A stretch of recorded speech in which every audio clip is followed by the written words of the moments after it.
Em Gênesis capítulo 19,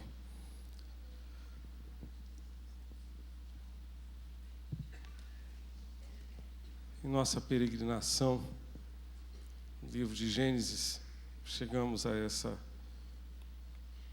história da família de Ló, sobrinho de Abraão.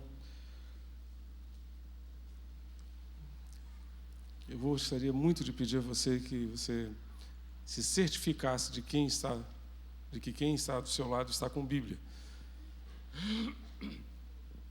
Se houver alguém aí ao seu lado sem Bíblia, por favor, compartilhe a sua Bíblia.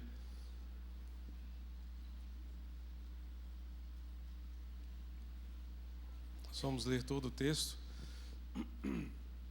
Gênesis 19, a partir do verso 1. Compartilhe a sua Bíblia com quem estiver perto de você, por favor. Aqui embaixo e lá na galeria também. Ok? Diz a palavra de Deus que os dois anjos chegaram a Sodoma no fim da tarde. Ló estava sentado à porta de Sodoma e, quando os viu, levantou-se para recebê-los. Prostrou-se com o rosto em terra e disse: Meus senhores, peço-vos que entreis na casa de vosso servo para passar a noite e lavar os pés. De madrugada vos levantareis e seguireis o vosso caminho. Eles responderam: Não, passaremos a noite na praça. Porém Ló insistiu tanto com eles que o acompanharam e entraram em sua casa. Ele lhes ofereceu um banquete, assando-lhes pães sem fermento, e eles comeram. Mas antes que se deitassem, todos os homens da cidade cercaram a casa, isto é, os homens de Sodoma, desde os moços até os velhos, sim, gente de todos os lados. Eles chamaram Ló e perguntaram-lhe: Onde estão os homens que entraram esta noite em tua casa? Traze-os aqui fora para nós, para que os conheçamos intimamente. Então Ló saiu à porta para falar com eles, fechou-a atrás de si e disse: Meus irmãos, peço-vos que não vos porteis de modo perverso. Tenho aqui duas filhas que ainda não conheceram homens na intimidade. Eu as trarei aqui fora. Fazei com elas como bem vos parecer. Apenas nada façais a estes homens, pois estão sob o abrigo do meu teto. Porém eles disseram: Sai daí. E continuaram: Esse indivíduo veio viver aqui como estrangeiro e quer fazer-se juiz. Agora faremos mais mal a ti do que a eles. Então atacaram o homem, isto é, a Ló, e avançaram para arrombar a porta. Mas os hóspedes, estendendo as mãos, puxaram Ló para dentro da casa e fecharam a porta e feriram de cegueira os que estavam do lado de fora, do mais novo até o mais velho, de maneira que se cansaram de procurar a porta.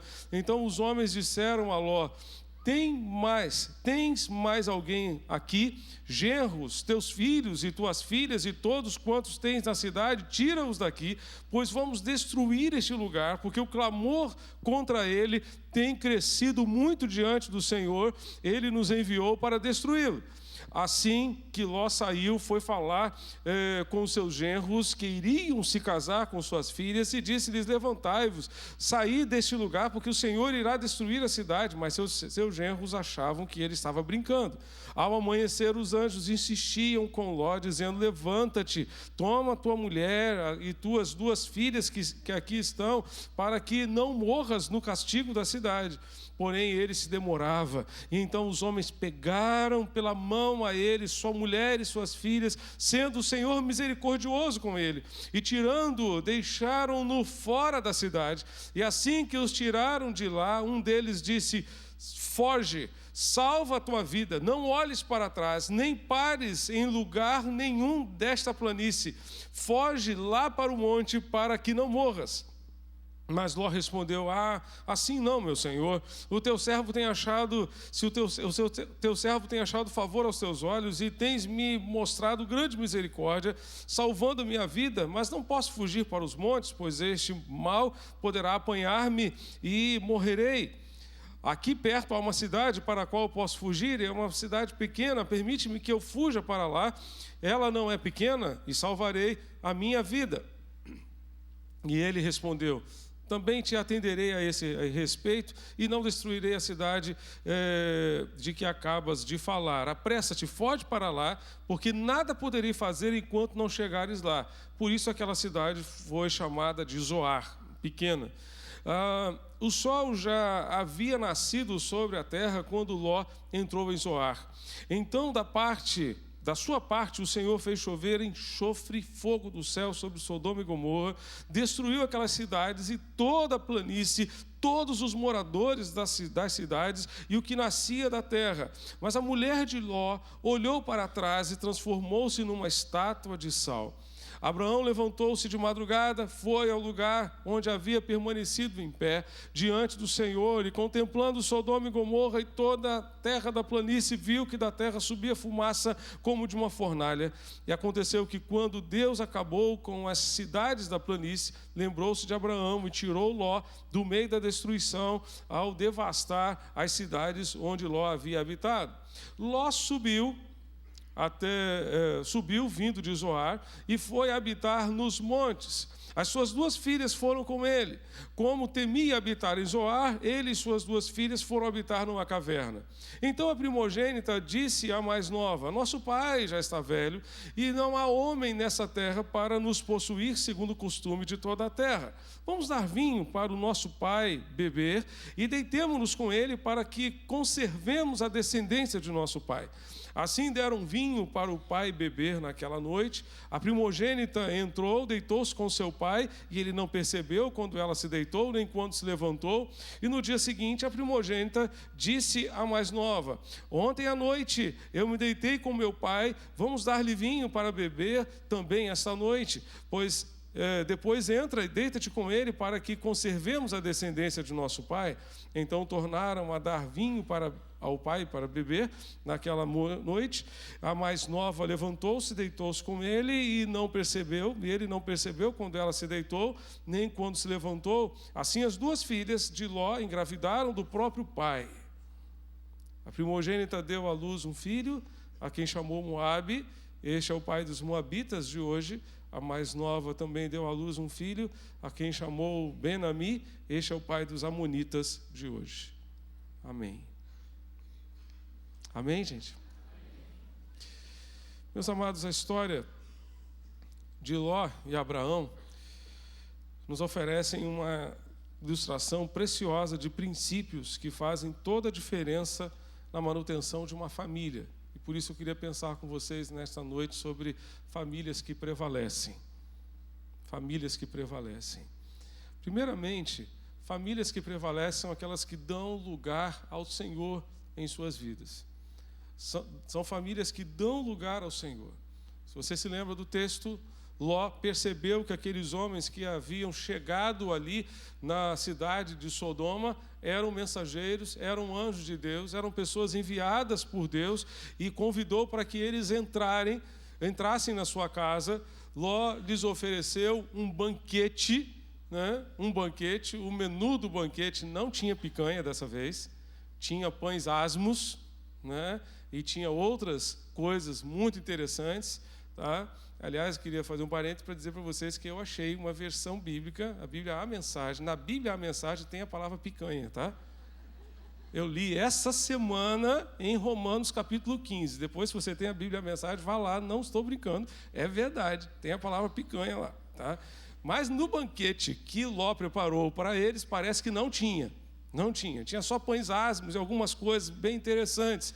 A verdade é que Ló convidou o Senhor para entrar na sua casa. E a presença de Deus ali na casa de Ló fez toda a diferença. Vocês acompanharam a história aqui.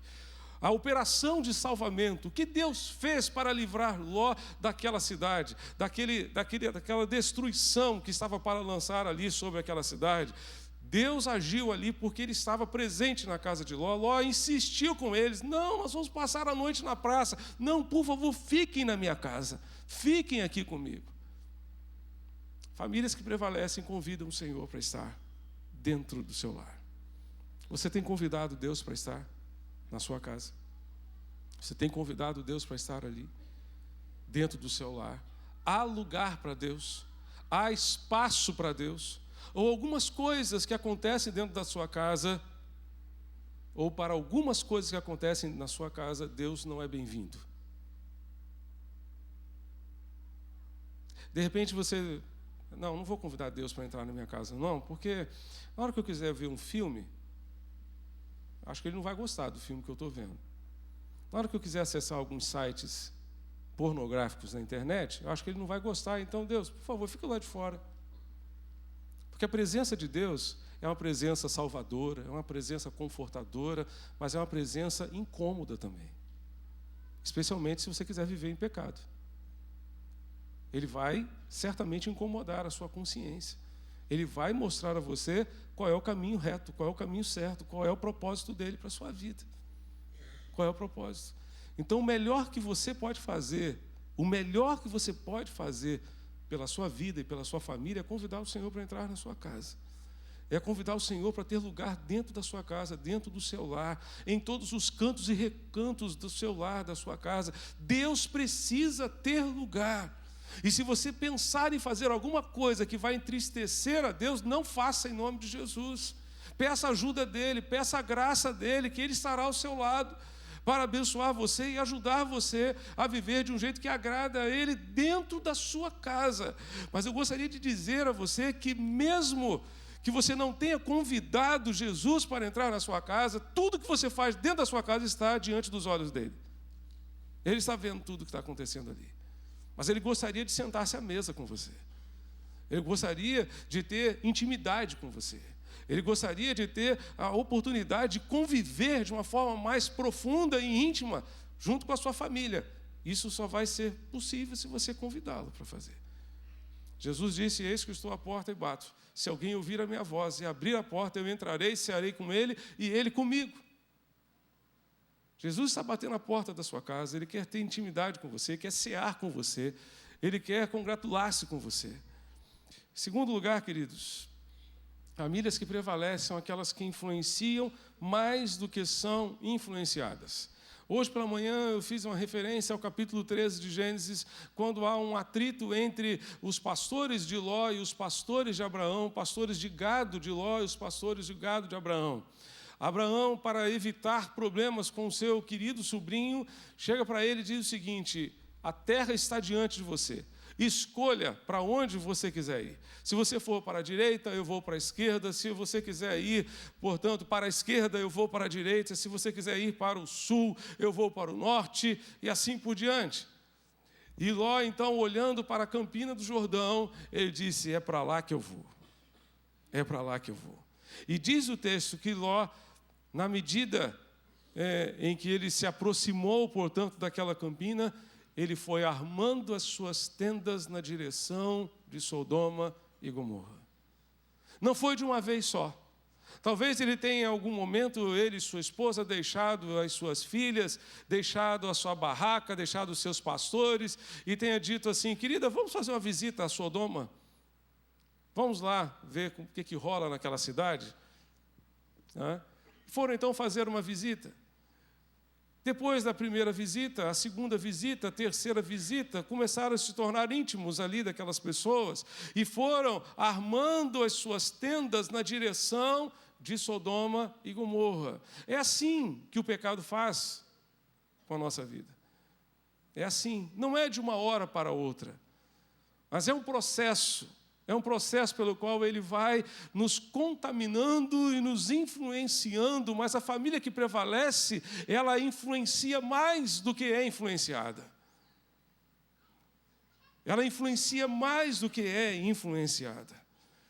Ló olhou simplesmente aquela campina, olhou aqueles campos lindos, bonitos, maravilhosos e foi caminhando naquela direção.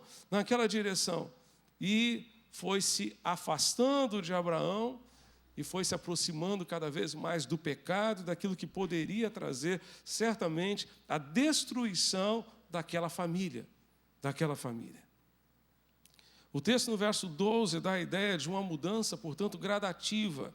Quando se separou de Abraão, Ló não foi morar de uma vez, direto lá. Ele não disse: meu tio, eu vou morar em Sodoma. Não, ele não disse isso. Mas ele foi se aproximando. Ele foi se aproximando. O processo de afastamento de Deus acontece do mesmo jeito.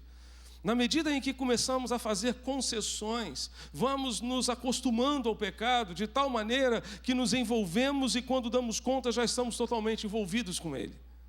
Ló, quando foi acordar, já estava dentro da cidade, já estava morando na cidade. Lares que prevalecem são aqueles que influenciam mais do que são influenciados. Houve um tempo, meus irmãos, em que as pessoas levavam para fora de casa a influência do lar. Hoje elas estão trazendo para dentro de casa a influência lá de fora. A influência muitas vezes vem das amizades, porque as más companhias corrompem os bons costumes, das revistas, da internet, das telenovelas. Hoje tudo é normal, tudo é permitido, mas a Bíblia nos diz que todas as coisas me são lícitas, mas nem todas me convêm. Nem todas me convêm. De que maneira você tem procurado influenciar as pessoas que se relacionam com você? De que maneira você tem procurado influenciar as famílias que estão ao seu redor? Ou o seu lar tem sido influenciado com toda sorte de valores contrários aos valores de Deus e aos propósitos de Deus? Se você quer que a sua família prevaleça, a sua família precisa influenciar mais do que ser influenciada. Em terceiro lugar, famílias que prevalecem são aquelas que contam com a graça e a intervenção de Deus, são aquelas que dependem de Deus, contam com a graça de Deus. O que seria de nós se não fosse a graça de Deus sobre nossas famílias? Amém, irmãos? O que seria de nós se não fosse a graça de Deus? Deus mandou seus anjos para realizarem uma operação de resgate, para tirarem Ló daquela cidade antes de promover a destruição. Abraão havia feito uma intercessão, havia orado a Deus: Deus, se houver 50 justos naquela cidade, o Senhor vai destruir a cidade? Não, 50 não destruo, não. Mas se não houver 50, se houver só 45, o Senhor destrói a cidade? Não, não vou destruir a cidade. Mas se, Senhor, não fique zangado, não. Ele conversa com Deus assim como se estivesse conversando com um amigo dele. Então, Senhor, não fique zangado, não. Mas se o Senhor não encontrar lá 45, se o Senhor encontrar só 40, o Senhor vai destruir a cidade? Não, também não vou destruir a cidade se encontrar 40. Mas, Senhor, e se o Senhor encontrar só 30, e 20, e 10? E Deus diz para ele: se eu encontrar 10 justos, eu não destruo a cidade. Mas não havia nem sequer 10 justos naquela cidade. Então Deus mandou os seus anjos para tirarem Ló daquela cidade antes da destruição. Deus ouviu a oração de Abraão. Deus ouviu a oração de Abraão. E realmente tirou Ló daquela cidade naquele momento. O texto que nós lemos é um texto muito interessante. O verso 5 diz-nos que os homens estavam lá dentro da casa, os anjos estavam dentro da casa de Ló. Quando os homens da cidade se juntaram à porta e disseram para Ló o seguinte: manda esses homens para cá, manda esses anjos para cá, porque nós queremos conhecê-los intimamente, nós queremos ter relações sexuais com eles, homem com homem. É daqui que vem a palavra sodomita, que dá origem à palavra homossexual, que tem a ver com o homossexualismo. Os sodomitas eram homossexuais, em grande parte. Em grande parte. Nós queremos ter relações sexuais com eles. E essa situação de sodomia está acontecendo no mundo todo hoje. Está acontecendo no mundo todo hoje. Entre homens e homens, entre mulheres e mulheres. E nós vamos encontrar aqui os anjos tomando providência, viraram para Ló e disseram: você tem mais alguém aqui? Eu tenho os futuros genros. Os homens que estão namorando com as minhas filhas, eles precisam sair também da cidade com a gente. Então vá lá, fale com eles. Ele foi lá, falou com eles: saiam daqui porque Deus vai destruir essa cidade. Eles acharam que era brincadeira. E Ló voltou, sem trazer os futuros genros e tal, preocupado com o casamento das filhas e tal. E então estava demorando muito quando os anjos simplesmente apanharam Ló pela mão e tiraram a ele e a sua família dali. Porque Deus é misericordioso, diz o texto. Porque Deus é misericordioso. Famílias que prevalecem são aquelas que dependem da graça de Deus, desse Deus que é misericordioso. Quantos e quantos foram os livramentos de Deus? Quantos e quantos foram os momentos que você não teve forças para lutar contra as circunstâncias, contra as situações, mas Deus tirou você de lá. Deus apanhou você pela mão. E Deus livrou você daquela situação. Que coisa tremenda, que coisa maravilhosa. Que coisa maravilhosa. Deus é aquele que manifesta a sua graça para livrar a família, para guardar a família no meio da adversidade. Deus não desistiu de Ló e Deus não vai desistir de você e nem da sua casa, nem da sua família também. Famílias que prevalecem são aquelas também que transmitem os princípios da palavra de Deus aos seus filhos. Meus amados, uma parte do texto aqui, a parte final do texto, talvez você tenha olhado assim, será que realmente é isso aqui? Isso aqui é um texto bíblico? Porque a Bíblia não esconde o pecado de ninguém. Ela não esconde. E há um texto aqui que dá dó no coração da gente ler. Porque depois que Ló saiu da cidade, foi morar numa caverna, e a filha mais velha, só Ló, e as duas filhas, não tinha mais a esposa. E a mais velha vira para a mais nova e diz, e agora, o que vai ser da gente? Nossos namorados não quiseram vir. Não tem nenhum homem aqui com quem a gente possa se relacionar. Só tem o nosso pai. Vamos embebedar o papai e vamos ter relações com eles. E vamos ter relações com eles. Com ele. Para que possamos gerar filhos. E depois de alguns meses, imagino a cara de Ló. Eu imagino o que passou pela sua cabeça. Ele olha para suas filhas, a barriga crescendo, toda a evidência de que estavam grávidas. Queridas, vocês estão grávidas de quem? Do Senhor, papai. De mim? É. Lembra aquela noite que nós demos vinho para o Senhor? Eu primeiro, a mais velha, depois a mais nova? Pois é, aconteceu naquele dia. Porque nós queremos que a nossa descendência se prolongue. Os filhos daquelas duas meninas, que elas tiveram com os pais, você se lembra? Ló era o quê de Abraão? Ele era amigo de Abraão? Ele era sobrinho de Abraão. Ele era sobrinho de Abraão. Só que os filhos de Ló, com as suas duas filhas, ele foi avô e neto. Ele foi avô e pai ao mesmo tempo, melhor dizendo. Os filhos dessas duas meninas deram origem a dois povos, os moabitas e os amonitas, que se tornaram mais tarde inimigos dos filhos de Israel. Você tem noção do que é isso? Tem noção do que é isso? Famílias que prevalecem são aquelas que transmitem os princípios da palavra de Deus aos seus filhos. Ló tinha que ter dito àquelas meninas, fiquem tranquilas que Deus vai levantar alguém para se casar com vocês. Fiquem tranquilas que Deus vai dar o jeito dele.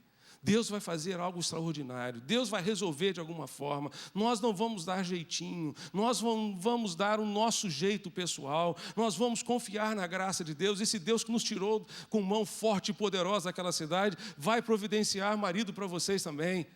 Vai dar um jeito nessa situação. Era isso que Ló tinha que ter dito. Mas infelizmente ele não disse. E deu origem a povos que se tornaram inimigos do povo que descendeu do seu tio. Mais tarde, o rei de Moabe, chamado Balaque, contratou um feiticeiro chamado Balaão para proferir maldição contra o povo de Israel. Mas todas as vezes que ele ia proferir uma maldição, saía a bênção da sua boca. Deus trocou a maldição em bênção porque amava o seu povo. Que coisa tremenda. Nós precisamos transmitir valores aos nossos filhos, queridos. Os nossos filhos hoje precisam de pais. Pais que se certificam da salvação dos seus filhos. Não apenas se certificam que seus filhos estão dentro do templo. Aliás, isso seria muito importante que você certificasse sempre. Seu filho está aqui dentro? Ou está lá fora brincando? Ou está pelos corredores? Que não falta é corredor nesse templo, né? Seu filho está aqui dentro, você tem certeza disso? Tem certeza disso? Mas, além disso, você tem certeza que o seu filho já entregou a sua vida a Jesus?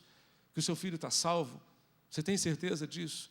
Pais que ajudam na formação do caráter dos seus filhos, não apenas se preocupam com a formação acadêmica dos seus filhos, mas se preocupam com a formação do caráter dos seus filhos. Aquilo que eles vão ser de fato na vida, e não apenas com aquilo que eles vão fazer na vida. Atividade profissional é aquilo que eles vão fazer. Mas aquilo que eles são, pelo caráter deles, é aquilo que de fato importará no futuro. Os filhos de hoje precisam de pais que se preocupam, que ajudam na formação do caráter dos seus filhos, pais que participam, pais que estão junto. Nada substitui o seu abraço, nada substitui o seu beijo, nada substitui o seu carinho, nada substitui você como pai, como mãe, junto ao seu filho. Os filhos de hoje precisam de pais que reconheçam os seus erros, reconheçam as suas falhas e digam aos seus filhos: filho, eu errei, eu falhei. Os filhos de hoje precisam de pais que estabeleçam limites para os seus filhos. Como os filhos precisam de limites, nós vivemos um tempo em que tudo é possível, tudo é permitido, tudo é permissivo. Os filhos precisam ainda de pais que se unam em favor dos seus filhos. Se você quer ser um bom pai, comece a ser um bom marido. Se você quer ser uma boa mãe, comece sendo uma boa esposa para o seu esposo. A maior bênção que um filho pode ter é a bênção de ter pais ajustados, pais que vivem bem no casamento, que vivem um casamento sadio, saudável. Essa é a maior bênção que um filho pode ter. Os filhos precisam de pais que oram pelos seus filhos, que intercedem pelos seus filhos. E aqui uma palavra muito importante para mim e para você, papai. Papai. Quantas e quantas vezes nós ouvimos testemunhos de pessoas que estavam afastadas do Evangelho, mas quando chegavam em casa encontravam suas mães orando. Interessante perguntar: onde é que estava o pai? Onde é que estava o pai? O pai não estava orando, o pai talvez estivesse dormindo já. É possível que estivesse cansado para trabalhar no dia seguinte, e a mãe talvez não estivesse trabalhando fora, não é? Em certo sentido pode ser compreensível. Mas quando é que o seu filho tem encontrado você orando, meu irmão?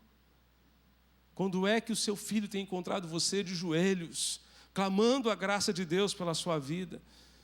Os filhos de hoje precisam de pais que oram, pais que ensinam a palavra de Deus aos seus filhos, de acordo com Deuteronômio 6, ao sentar-se, ao levantar-se, ao deitar-se, em todo o ambiente, em todas as situações, aproveitando todas as oportunidades.